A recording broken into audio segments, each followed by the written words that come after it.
Nuestra próxima charla nos llevará a un mundo donde el cine y la sostenibilidad se encuentran, donde el compromiso con la comunidad se convierte en un motor para el cambio. Hoy compartirá con nosotros su experiencia en el desarrollo de la producción virtual con fondos gubernamentales para minorías, una charla que seguramente nos inspirará a marcar la diferencia en la industria. Cineasta y educadora con un compromiso decidido y centrado en la industria cinematográfica sostenible y el desarrollo comunitario. Con más de 2 décadas en producción de cine y televisión y educación en industrias cinematográficas.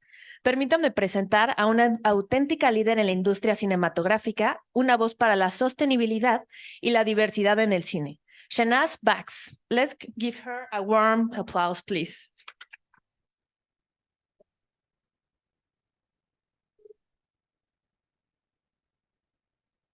Thank you very much. Hola. I'm very, very jealous that I'm not fluent in Spanish. So I will be presenting in English today. And thank you so much for that introduction. As the nice lady with a beautiful voice introduced me, I'm not going to say much more about my introduction, but I do want to mention that one of our main goals is to work with underrepresented group for skill development, for communities, community growth, and economic development in the entertainment sector. And I want to mention that throughout my presentation, there are keywords that will be coming up over and over again. And this is really, really key to funding and wording your grants based on how the government or any other funding agency would like to see those words, and you match that. And that's what I do too. Today, I'll be talking about multiple levels of funding in the Canadian context, what Canada offers through government ministries, organizations via grants. And these are not loans, but grants. You don't have to pay them back. You just have to report back your impact. And these are for industry organizations, community organizations, and those are unions, guilds, societies, minority groups that including Indigenous people, Black people, people of color, LGBTQ plus communities, women, people with disability. That's good. I'll talk about how and where to start. Maybe you were. And examples of some projects I've worked on.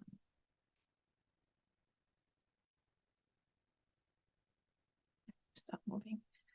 So let's dive right in. If you have any questions, if you feel like yawning, just ask a question, wave at me and ask a question. Let's start off with Canadian funding and what that looks like on a national level, on a provincial level or state level. And in this case, I'll talk about Ontario, which is where I'm from, and also the city municipality level. So there are different pathways in which the funding can come to your industry, your cities, your communities, your individuals. So generally, the funding is based on adapting new and emerging technologies, and in this case, virtual production. AI is coming on board, or it's already on board, and that is also an emerging technology that the industry will be adapting. Workforce development, this is a key word. Community development, another key term, and individual artistic practice. So professional industry organizations like the unions, the guilds, the societies, they need to upskill and reskill their members, like the directors, cinematographers, the production managers, VFX artists, to work in emerging technology for local and international productions coming into provinces and cities. Why? Because They will not hire the local people. They will import the crews to work on the local productions. So governments, cities do not want that. They want their own local people in the union skill societies to be trained so they can work on the production. That is the economic development pathway that the governments, provinces, cities are looking for. Job creation and keeping Canadians employed.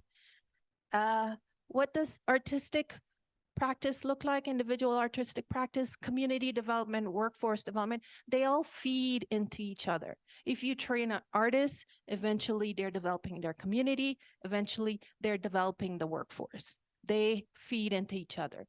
So focus is usually for minority groups on specific target groups, specific geographic locations, low-income communities. Generally, that's a minority community, low-income community, and people in remote locations who really lack the access to tools and resources and technology. I'm going to talk about federal, provincial, and on the municipal level, and I'll share some of the example. I'm just not going to say it, but I'll show you where these are, and you can draw the parallel to what's available in your countries, your states, your cities, your communities. I'll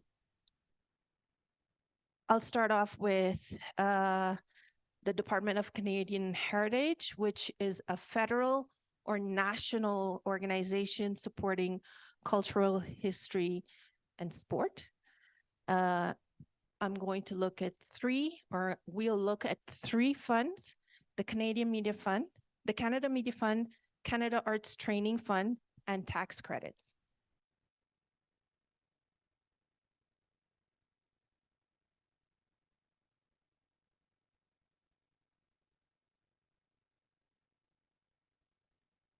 So I'm not just telling you this, but I want to show you where these are. And usually there's so many resources available online and you just don't know that they're there.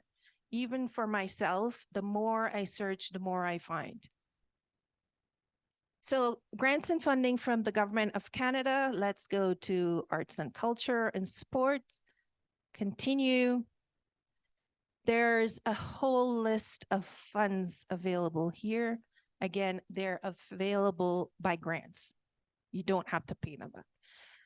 So I would like to show you, there is a Canada Film and Video Production Tax Credit, and that is for Canadian Film and Video Production Tax Credit. It supports Canadian programming and the development of an active domestic production sector. This one is mainly for production. So production companies, they can apply for this tax credit to support, and this happens in every province in Canada, and it's different percentage. And those productions can apply for it, and they get that back in income towards their production. There's also another one that I want to share, the Film and Video Production Services Tax Credit. This one is mainly for services, and that is a tax credit for productions as well. But I am going to bounce to this one I just discovered. Canada Arts Training Fund. It's the Canada Arts Training Fund supports the training of artists with high potential through organizations that offer high caliber training. I think this one just came about like last year, but the big one that I've worked with and I want to share with you is the Canada Media Fund. Again, this is national, it's federal. And let me take you to that page. And this is across Canada. And let's go down to, these are all the programs they offer. Let's go to sector development. They have a deadline coming up November 1st. And I want to share really quickly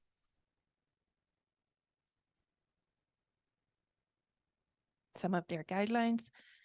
I promise I'm not going to go through all of this, but I just want to show you the target groups that they work with.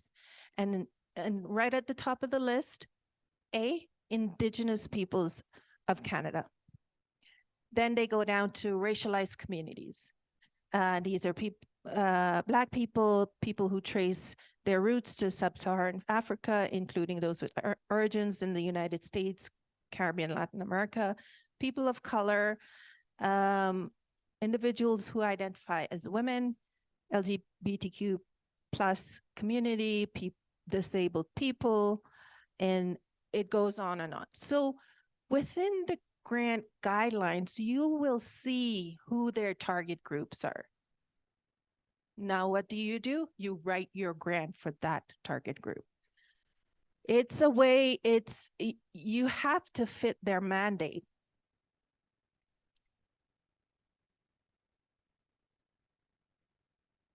I've covered all this. Let's just double check that. Yep, that's the Canada Arts Training Fund that falls under Canadian Heritage. I'm not going to dive too much into that one, but this is all federal. Any organization can apply from across Canada.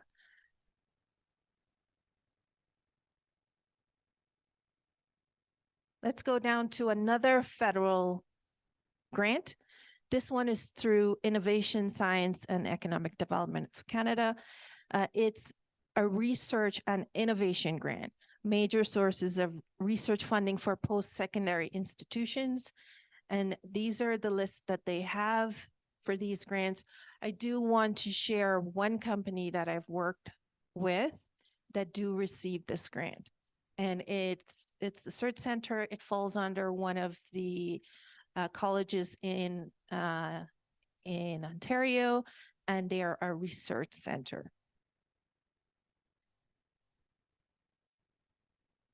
What do they do?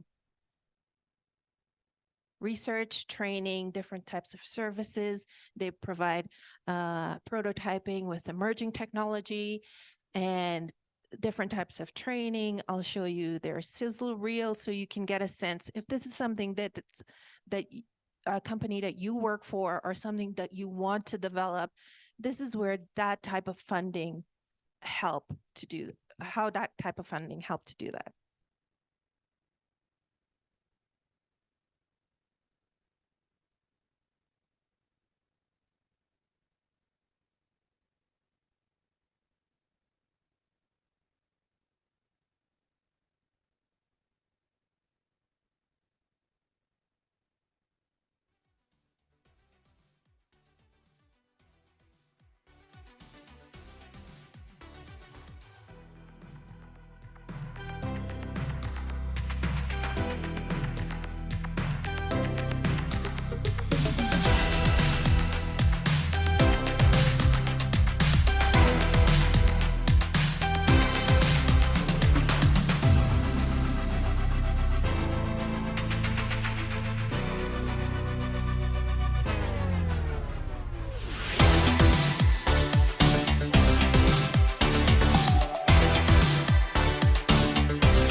Do you see how many partners they have?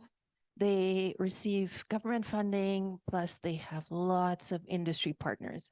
And that is what helped to support the work that they do, help to support the industry, help to support companies, individuals, to train and really get them into the workforce. So we'll move to a provincial or a state level funding that's available. And this is through the Ministry of Labor, Immigration, Training, Skill Development, and it's called the Skill Development Fund. Who applies for this? Lots of different people, like the City of Toronto applies for it, nonprofit organizations. That includes places like minority organizations like the Indigenous Screen Office, the Black Screen Office, other nonprofit organizations, professional industry organizations like union skill societies. This funding, surprisingly, there's no minimum or maximum dollar amount. And I'll take you to that page. Eligible organizations, employers in Ontario other than educational organizations, minister-approved non-college apprenticeship training, nonprofit organization, as I said before, notice Indigenous skills and employment training, professional industry, employers, associations, trade unions.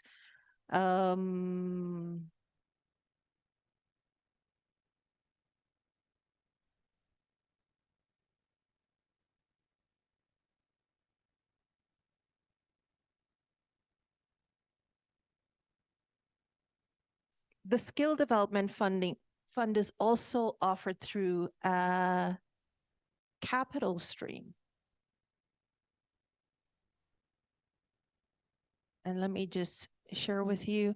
So the capital stream is not just for nonprofit organizations and industry organizations, but is major capital investment to build new training centers, upgrade existing training centers, or convert existing facilities into training centers with state-of-the-art design. So again, somewhere like the CERT Center or a company, training company that you're building, this is where that funding will be available, or who the funding will be available for. And that's all on a provincial level for Ontario.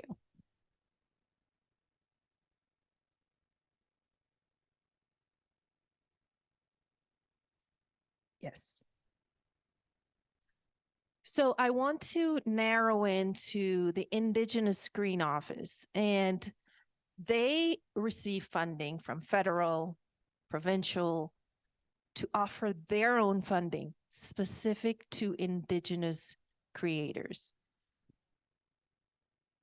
Our Indigenous Screen Office is an independent national advocacy and funding organization serving First Nations, Inuit, and Métis creators of screen content in Canada. Their grants are project grants and also sector development. You'll hear the term a lot, sector development. Then you know it falls under training, upskilling, reskilling, getting people jobs. And that's what the government wants to see. Just jumping right to their website, they, as I mentioned, they have different types of funding and partnerships, you'll see. But let's go to the one I'm talking about, which is the sector development. And you'll see how this all ties in to some of the projects I've worked on. And you see the pathway of how this funding came to those projects. Sector development, maximum funding amounts. There's no recommended maximum amount, but keep in mind this is only for Indigenous organizations or individuals. A collective that a group of Indigenous people can come together and create a project program for training. I just want to jump. The Canadian companies that are registered, able applicants must be screen-based companies, indigenous controlled. You can partner with another organization that's not indigenous or an individual that is not indigenous. And that was with the micro-credential we just worked on. That was in the case with Screen Industry Training. It was an indigenous organization that partnered with me. They received the funding, but we developed and delivered the program for them. So there are different pathways that you can work. I'll just move forward. This one is all that I've covered so far. They're both federal and provincial. This is another provincial. Ontario Creates is an agency of the provincial government whose mandate is to be a catalyst for economic development, investment, and collaboration in Ontario's creative industries, including music, book, magazine, film, television, and interactive digital media sectors, both domestically and internationally. Again, the term economic development, training, upskilling, reskilling. They have an industry development program that's, again, provincial for incorporated companies, for nonprofit companies in Ontario, and national organizations.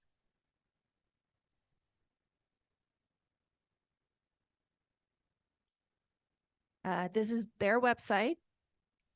And let's look at their investment programs, industry development. Their industry development program. If you notice, they do have different types of funding. Their streams: business development, capacity building, support for strategic activities that address challenges and opportunities or environmental changes that contribute to either the capacity of the applicant organization or its stakeholders. Again, skills development, mentorship, increased workforce capacity. Same words. Everyone's looking for the same thing. Diversity and inclusion, i.e. minority groups. Marketing discoverability, increase high impact B2B opportunities. It's all about development. It's all about impact. So when you are preparing your grants, that's how you have to follow the pathway. And I'll share more about that in another slide where I say, follow the money. One of the key things I learned in filmmaking is to use other people's money, not your own money. So here's a way. In Canada, we also have arts councils, federally, provincially, municipal, and in terms of in a province, you can have multiple cities, Toronto, Hamilton, wherever in one province, they all have their arts councils that support their own communities. In this case, community organizations, they offer operational funding. So if you're an organization, they give you funding to operate, pay your staff, pay your rent, and also individual professional development funding and project grants to professional artists. Let's take a look at one. Oops.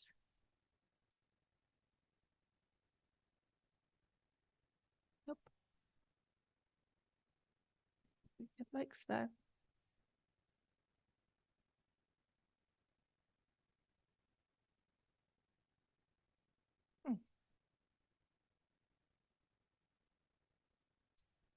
Okay. I will come back to that one if there's time. However, they use the same key terms: sector development, training, upskilling, community development. I tried to make a chart with you, and guess what I learned? I don't like making charts. So here you are, Canada, federal, provincial, pretty much what I've said, but visually. Municipal, industry organizations, community organizations, individuals and companies, educational institutions. They all receive funding from these different sources. One of the things, if you notice, they might not all be eligible for all the grants, but here's the key to what they do. They partner with each other. So in this case, a community organization may partner with an educational institution to receive the fund. Individuals and companies may partner with an industry organization. So even though I might not be eligible, but you might, let's partner and we access the funding. Did this help? Did this clarify things from all the words? Okay. So where and how do you start? One of the key things is to start in your community, in your industry, in your city. What is the need? Then you work backwards. Instead of creating a project out of the blue, there's no fund, it doesn't tie to any funding, it doesn't tie to what the needs of the community are, then you're setting yourself up for failure. Do surveys, who, what, where, when, why, research, find out all these details. Do you have access to resources? Will your training that you're going to offer, is it virtual? Is it in person? Do you have these access to the studios? Who's your target group? It could be specific minority groups. It could be, you know, for women. It could be with people with disability. Figure that out. You can go broader, but if a funding agency is looking for specific target groups, like you saw, A was Indigenous people, they prioritize going down the line that way. So you prioritize as well. The impact, prove that you fill these gaps. Otherwise, there's no evaluation. There's no proof that this will work. They need to see that. That you can fill the gaps in the evolving industry, you can create jobs. Another key thing is how much is your budget? I always say start small, then you grow it bigger. It also depends on the grants that are available. Some grants, they don't have a limit. They can go up to $1 million. Some grants are $25,000. Who are you applying to? What's the scope of your project? Those are all key things to think about before you submit your grant. Again, work backwards, build towards what they're asking for. Evaluation. Very, very, very important. You can train everyone, but if they don't have jobs, how are you creating an impact? Where do the students go after? How are they creatively evolving? And how are they impacting their own communities? All questions you have to ask when you're developing a grant. Types of training to talk about. I know Arturo was talking earlier, and also you have to think, you know, you can train technical people, you can train creatives, but they go hand in hand. You can train all the technical people, but if the creatives are not on board, then who's going to hire the technical people? So they have to go hand in hand. And for technical, you know, they're constantly upskilling, reskilling in virtual production, Unreal on-set operators, motion capture technician, LED wall technicians, virtual production supervisors. In the creative industry and personally in the creative industry, there's a huge gap to train these people who who are the ones who start to create the project and then employ the technical people. So the filmmakers, producers, directors, cinematographers, sound recorders, VFX artists, picture sound editors, they all need to get on board to understand how they can really maximize the use of virtual production technologies on their projects. Let's bounce back a little bit. How and where do you start navigating personal and professional goals? What do you are in this industry? Why are you in this industry? What's your goal? What's your passion? It comes back to that. I've been in training for about 20 years, a very, very long time.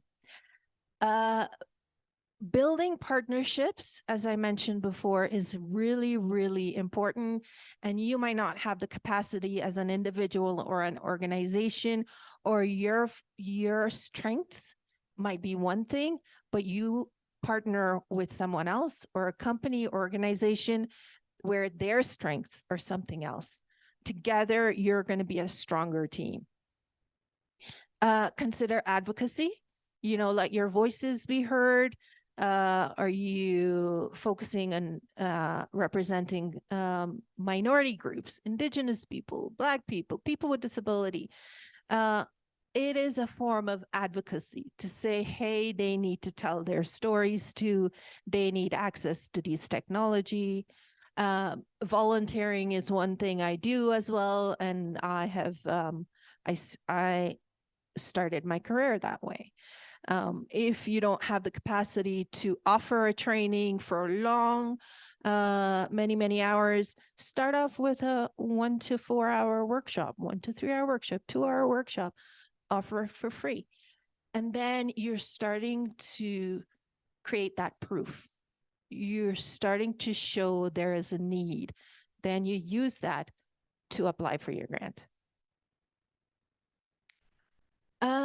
Again, follow the money. Through government grants, you need to show the impact on artistic practice for minority storytellers, community development through target groups in geographic locations that doesn't have the resources and access to training. Again, key terms, workforce development through professional industry organizations like, the Directors Guild, Cinematographers Guild, and then developing creative content, local and international production companies. This list is the focus of these grants. What does this look like in your country, in your province or state or your city? Again, what I just showed you is what's offered in Canada, Ontario, and on a city level through different organizations as well. But what does that look like for you? Again, research is key, and building those partnerships. Knowing what is available is your start. Finding those people to meet in places like this, reaching out to them via email, making sure you go to events, talking to people to find out what's available. Or even if it's not available, what can you propose based on the need that you found? Okay, where did I start? Like I mentioned, 20 years ago, I started with the Liaison of Independent Filmmakers of Toronto. I'm still with them. They're a nonprofit organization that mainly receives arts funding, both federal, provincial, and municipal funding, and also self-generated funds. What we do there is training from analog, Super 8, 16, 35, shooting, processing, post, digital for digital production, post-production, interactive media, virtual reality. Annually, our team creates, implements, and manages about 200 plus training and community opportunities that impact about approximately 1,000 local and international artists. This training covers from writing to distribution and everything in between. And it's all usually targeted to the need, to the technology, and to development, and of artistic practices as well. Here's one thing to always remember. This organization is focused on independent filmmakers. Those independent filmmakers are the ones that become the big directors that work on feature films and series. So you can train people at the top, but you can train people at the bottom who will grow to the top. So at the Liaison of Independent Filmmakers of Toronto, I work with a group that's focused on training Black youth. They're called Oya Media Group. And they kickstart Black youth careers. And they focus on people who have been in film school, they've learned television or working or coming from digital media programs. I just wanted to share, follow the pathways for you. It's their 6th year with LIFT. They don't offer grants, but they apply for grants to train the people. And these are, again, community organizations that you can partner with that receive the grant. I'm just showing you that example, but I also want to show you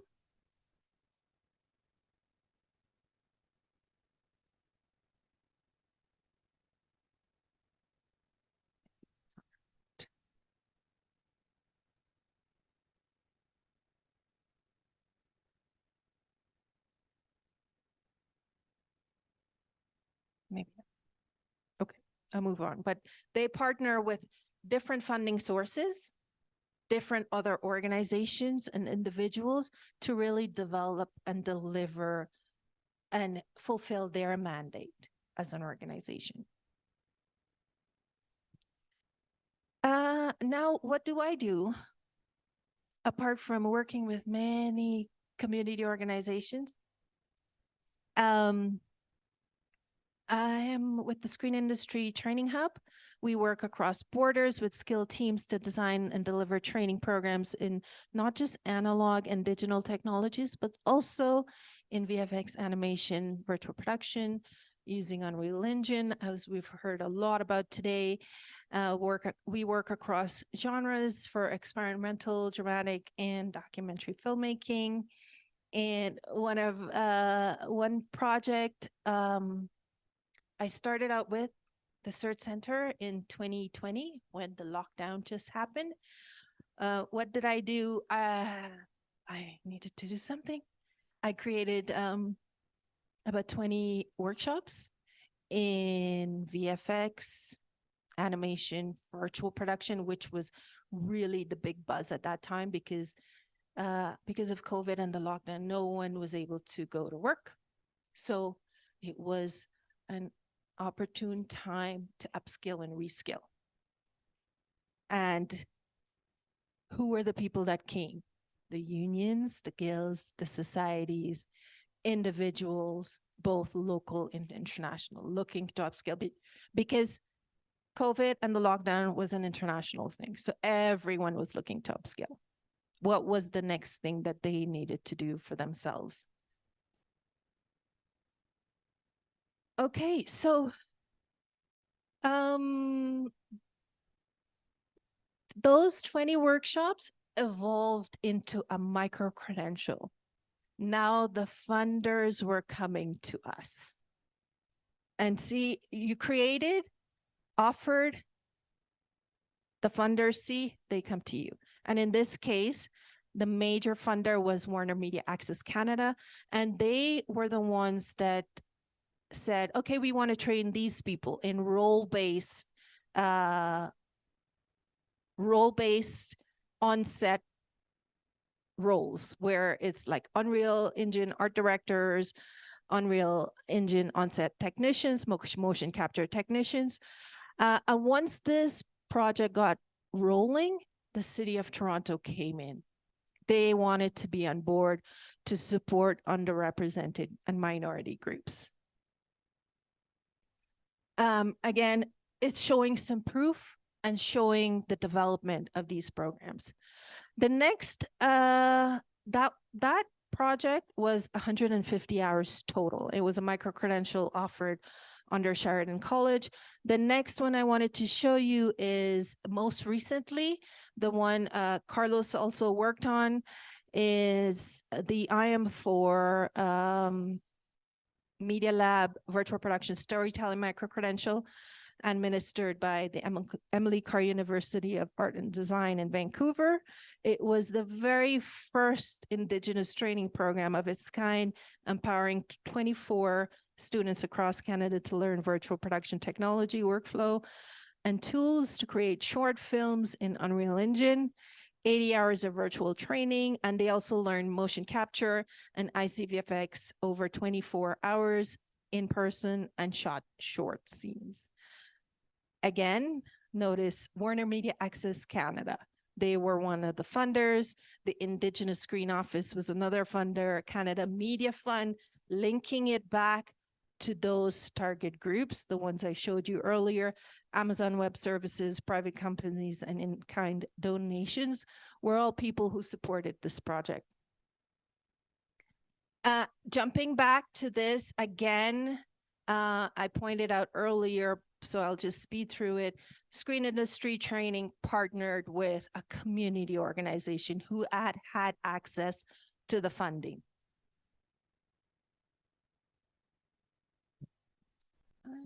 Do this. These.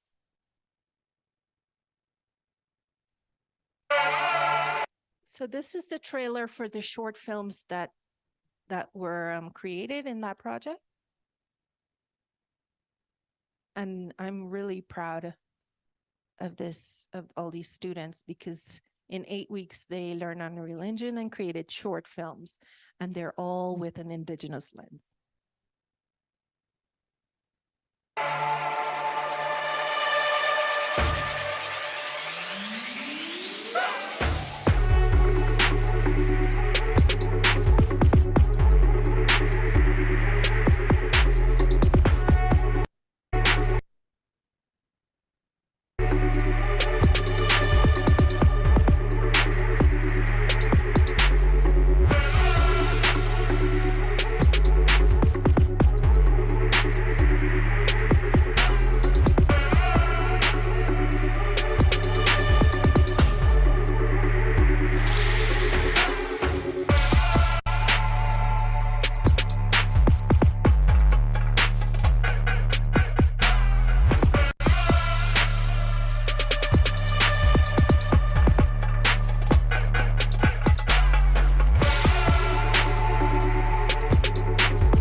Those are the funders and partners. And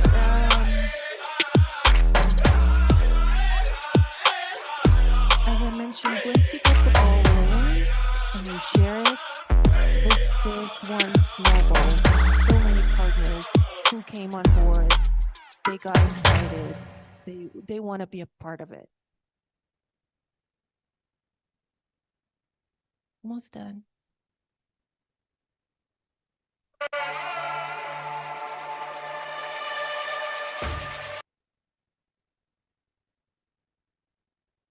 Here are some pictures for the in-person training, which was one solid week. It was so exciting, but we were going crazy. But it was fun. That's Carlos setting up. That's the Indigenous group. We had 19 people in person. There were about 5 that couldn't quite make it down. This was in Vancouver. We actually built the studio from scratch. It was so much work. motion capture, learning motion capture to learn ICVFX. That's Carlos doing his thing, teaching, doing what he does best. They also learn production, you know, cameras, lighting, grip. That's the wall. We did some production design with some fake rocks and sand and stuff like that. It was a lot of fun. And we also got professional actors in. So we partnered the students, and they worked in a team of two, and they directed a short scene with these professional indigenous actors. We got some really cool grip stuff that they all learned with, you know, dolly, cranes, regular tripods. And that's the group. I want to show you one live shot, and then I promise I'm done. Let's see if it plays better like this. Right place. It's just like 40 seconds. Thanks.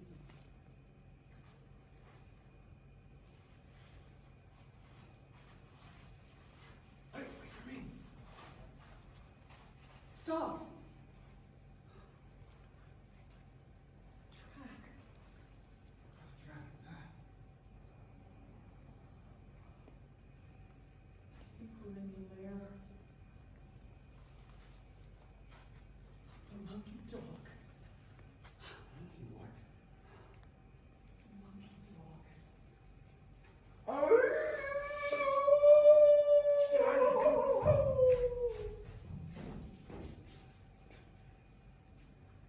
Cut.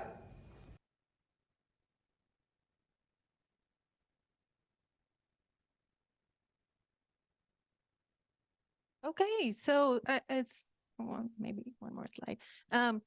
Empowering minority storytellers. Now they are telling their indigenous stories. How cool is that? What did they do? They learned new creative tools, Unreal Engine, motion capture for animation. They explore,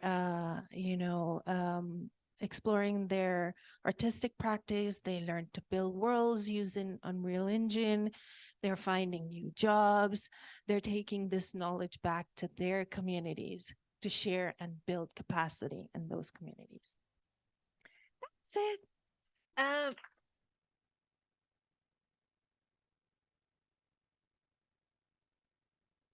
Thank you so much. If you need, that's my LinkedIn QR code thingy. If you need to contact me, I am very happy to answer any questions that you have. I can answer now if we have time. But if you have a thought, an idea, something that you say, hey, Shenaz, what do you think of this? I want to do this. Please feel free to reach out. I'm always happy to help.